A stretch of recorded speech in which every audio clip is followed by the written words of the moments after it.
So here we have the Audi A4 on a 16 plate. I'm going to start off firstly by showing you around the outside of the car, and then we'll hop in and run through some controls on the inside.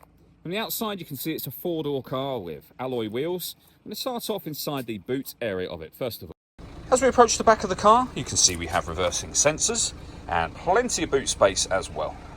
Okay, so we're just going to work our way back around to the front of the car, and then we'll hop in. And as I mentioned, we'll run through some controls on the inside of it from there. Just briefly before we climb in, I think it's well worth seeing the interior from this exterior point of view. There's plenty to run through on the dashboard, so let's hop in and we'll do that now.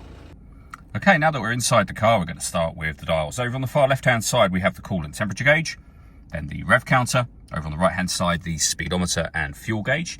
In the centre, you can see the main trip computer, which includes the total miles for this car. They are 49,643. You can change the information that's displayed in that section.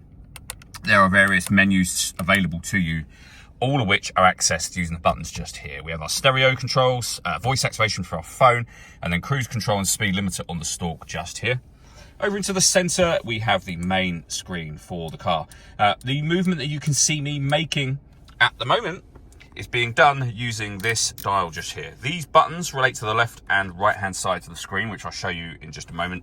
You can also select or go into certain menus directly from here, and you have the main volume for the stereo just there. But from this main menu, using this dial, you can make adjustments firstly to the car driving settings. You can change the way in which the car behaves. You can change your bass, balance, treble, fader, etc. from there. We can access the radio. Press that panel over to the left. We are now in the radio menu where you've got FM, AM and DAB radio all available. Media is where you'll listen to your own music, which again, there's a number of ways you can do that, including Bluetooth audio, as you can see.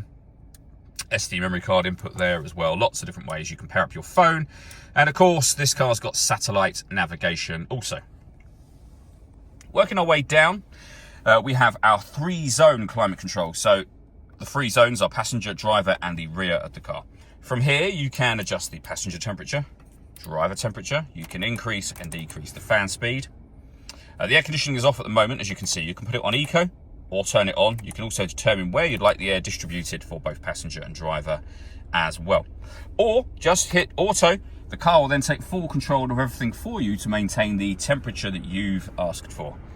Any manual adjustment will override that straight away for you.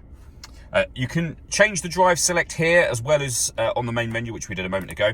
We can turn off the stop and start. This car is designed to cut out when it's stationary in traffic, which in turn will save you fuel.